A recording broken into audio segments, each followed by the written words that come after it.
Assalamualaikum warahmatullahi wabarakatuh dan selamat pagi murid-murid. Bertemu kembali kita pada hari ini dalam kelas PDPR Sains untuk tahun 6. Baik murid-murid, untuk PDPR Sains pada hari ini, cikgu telah memilih tajuk ulang kaji kita iaitu tentang daya. Okey murid-murid, daya terbahagi kepada dua iaitu daya tarikan dan juga daya tolakan. Kita tidak boleh melihat daya tetapi kesan terhadap daya kita dapat lihat. Antara kesan daya adalah daya boleh mengubah bentuk objek, daya boleh mengubah arah pergerakan objek, daya boleh mengubah kelajuan objek, daya juga boleh memberhentikan objek yang bergerak dan daya juga boleh menggerakkan objek pegun. Okey. Dalam tajuk daya ini juga kita akan mempelajari tentang daya geseran. Daya geseran adalah daya yang menentang arah pergerakan objek. Okey, antara kebaikan daya geseran adalah daya geseran boleh menghasilkan haba, daya geseran boleh memperlahankan objek yang bergerak dan akhirnya akan berhenti. Daya geseran juga boleh membolehkan kita memegang objek. Daya geseran membolehkan objek kekal pegun dan juga daya geseran boleh menajamkan peralatan. Antara keburukan daya geseran adalah daya geseran menghasilkan bunyi yang tidak diingini, daya geseran menyukarkan pergerakan, daya geseran mengakibatkan permukaan kasut dan tayar menjadi haus. Bagaimana cara kita untuk menambahkan daya geseran? Daya geseran boleh ditambahkan dengan menggunakan tapak dan permukaan bercorak. Daya geseran juga boleh ditambahkan dengan menggunakan tapak atau permukaan yang kasar. Daya geseran juga boleh ditambahkan dengan menggunakan pelapik anti gelincir dan juga kita boleh menggunakan serbuk kapur magnesium karbonat. Cara kita mengurangkan daya geseran pula adalah seperti menggunakan minyak pelincir, menggunakan minyak gris, menggunakan penggolek atau alas berbola, menggunakan lilin dan juga menggunakan tepung asid borik. Antara faktor yang mempengaruhi daya geseran adalah yang pertama jenis permukaan, iaitu semakin kasar jenis permukaan semakin bertambah daya geseran. Yang kedua adalah faktor yang mempengaruhi daya geseran yang kedua adalah jisim objek. Semakin bertambah jisim objek, semakin bertambah daya geseran.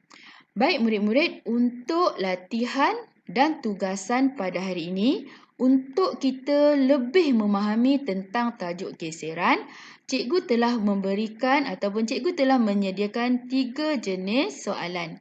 Soalan yang pertama adalah soalan bertulis, di mana pada hari ini cikgu meminta murid, sama ada murid menyalin ataupun murid mencetak soalan yang cikgu berikan ini. Pada sesiapa yang ada kemudahan pencetak boleh cetak dan sesiapa yang tiada boleh salin dengan perlahan-lahan ya, boleh salin. Okey, soalan yang pertama adalah soalan ini lebih kepada soalan kertas 2 ya. Okey, yang pertama, Ramesh menjalankan satu penyiasatan tentang daya geseran. Dia menolak sebiji guli di atas 3 permukaan yang berlainan. Jadual 7 menunjukkan keputusan penyiasatannya. Baik murid-murid, di sini adalah soalan yang berbentuk jadual. Bila soalan berbentuk jadual, lebih mudah kita untuk mencari pemboleh ubah. Okey, untuk menjawab soalannya, kertas 2, apa yang paling penting? Yang pertama, murid-murid mesti mengenal pasti dulu pemboleh ubah. Okey, jadi disebabkan ini adalah soalan jadual, kita lebih mudah mencari pemboleh ubah. Okey, kita baca dulu dan fahami jadual ni ya. Okey, jadual jenis permukaan ada 3 jenis permukaan yang berlainan, iaitu plastik, permaidani dan papan, dan juga jarak yang dilalui oleh guli. Okey, di atas permukaan plastik, jarak yang dilalui oleh guli adalah 26. Di atas permukaan permaidani 15 cm dan di atas permukaan papan adalah 17 cm. Okey, kita cari dulu pemboleh ubah dimanipulasi. Okey. Pemboleh ubah dimanipulasi kita dah tahu di sini tadi 3 permukaan yang berlainan. Jadi yang berlainan yang berbeza adalah jenis permukaan. Ini adalah PM, pemboleh ubah dimanipulasi. Pemboleh ubah bergerak balas, PG ni adalah jarak yang dilalui oleh guli. Murid-murid mesti tulis jarak yang dilalui oleh guli. Dan satu lagi PR yang dimalarkan. Kena cari apa yang sama. Di dalam penyiasatan ni, apa yang sama dan tidak berubah? PR dimalarkan. Apa murid-murid yang sama dan tidak berubah? Cuba murid-murid fikirkan. Apa yang tidak berubah? Yang tidak sama jenis permukaan. Yang bergerak balas yang kita hendak cari adalah jarak yang dilalui oleh guli. Dan yang sama adalah jenis guli. Yang sama adalah jenis guli yang digunakan untuk melalui ketiga-tiga jenis permukaan. Okey. Murid-murid boleh isikan jawapan pada ruang yang diberikan Isikan jawapan pada ruangan yang diberikan ni. Pemboleh ubah dimanipulasi, pemboleh ubah bergerak balas dan juga pemboleh ubah dimalarkan. Okey, seterusnya. Tujuan. Ingat lagi macam mana nak jawab soalan tujuan? Bagaimana nak jawab soalan tujuan? Mesti bermula dengan untuk menyiasat hubungan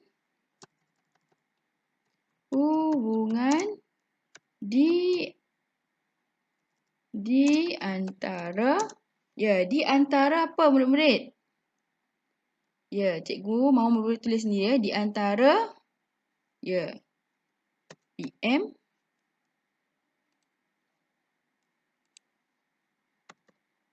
dengan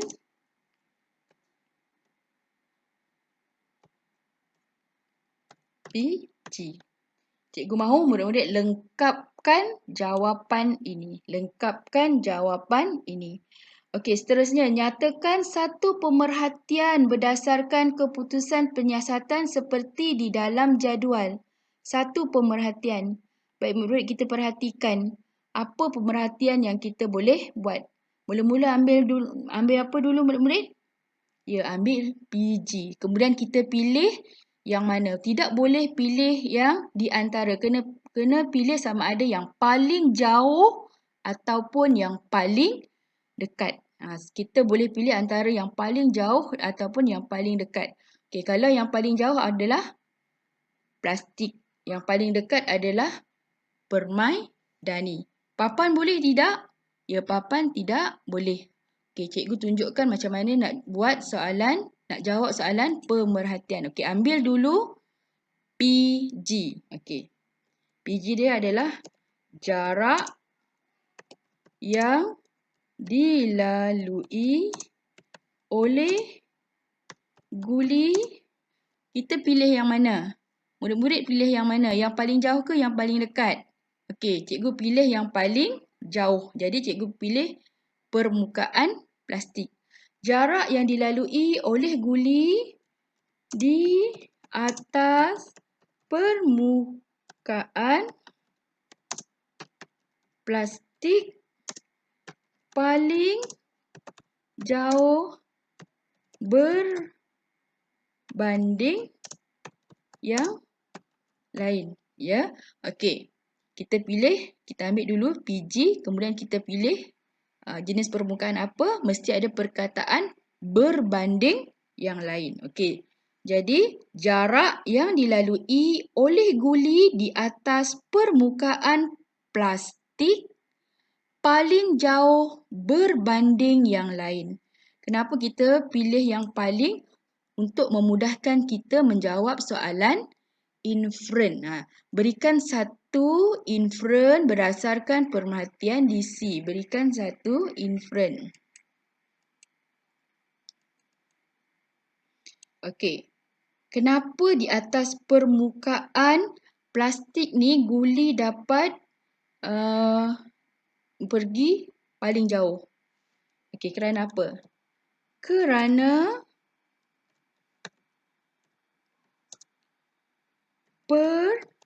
permukaan plastik paling. Sebab di atas paling, di bawah pun kena paling. Paling kurang daya geseran. Okey, kerana permukaan plastik paling kurang daya geseran. Disebab itulah guli dapat melalui paling jauh kerana paling kurang daya geseran. Okey, baik murid-murid. Seterusnya kita nak jawab soalan hubungan. Nyatakan satu hubungan antara pemboleh ubah yang dinyatakan di A. Biasanya kita nyatakan hubungan antara pemboleh ubah dimanipulasi dan pemboleh ubah bergerak balas. Okey, murid-murid kena ingat jenis permukaan ni tiada nombor. Kita tak boleh nak buat menurun dan menaik. Kita tidak boleh buat jenis permukaan menurun dan menaik sebab ini tiada nombor. Dia cuma ada sifat dia je, sama ada kasar ataupun licin. Jadi kita boleh buat hubungan. Okey, kalau hubungan kita mula dengan perkataan semakin. Apa permukaan? Semakin apa permukaan? Sifat permukaan ni apa?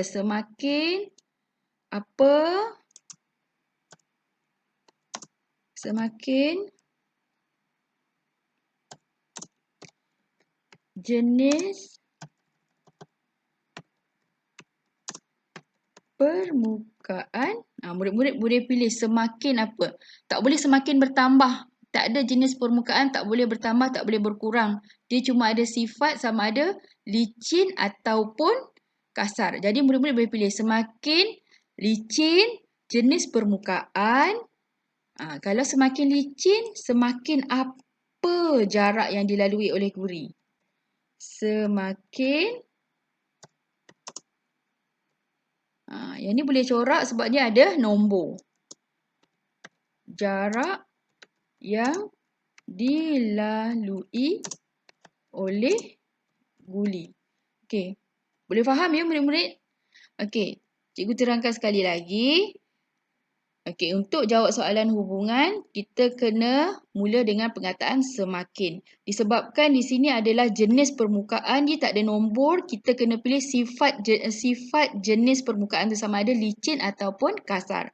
Kalau murid-murid tulis semakin licin jenis permukaan, semakin apa jarak yang dilalui oleh guli. Kalau semakin kasar jenis permukaan, semakin apa jarak yang dilalui oleh guli. Semakin bertambah ke semakin berkurang. Murid-murid kena fikirkan. Boleh faham ya murid-murid? Okey, berlatih buat.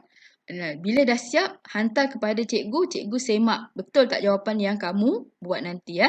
Okey, seterusnya. Ada juga soalan yang berbentuk pernyataan ya. Soalan yang berbentuk pernyataan di dalam kotak ni. Okey, daya geseran yang terhasil pada kenderaan dipengaruhi oleh jisim kenderaan. Okey, lagi sekali cikgu bacakan. Daya geseran yang terhasil pada kenderaan dipengaruhi oleh jisim kenderaan. Tadi cikgu dah sebut daya geseran ni disebabkan oleh dua ya. Satu jenis permukaan dan satu lagi adalah jisim. Jisim ya. Jadi di sini kita cari dulu pemboleh ubah dimanipulasi dengan pemboleh ubah bergerak balas. Okey, tengok perkataan dipengaruhi. Kalau ada perkataan dipengaruhi ni, dia punya pemboleh ubah dimanipulasi adalah ya, yang ni ya, yang di belakang. PM dia yang di belakang. Jisim kenderaan adalah yang di belakang.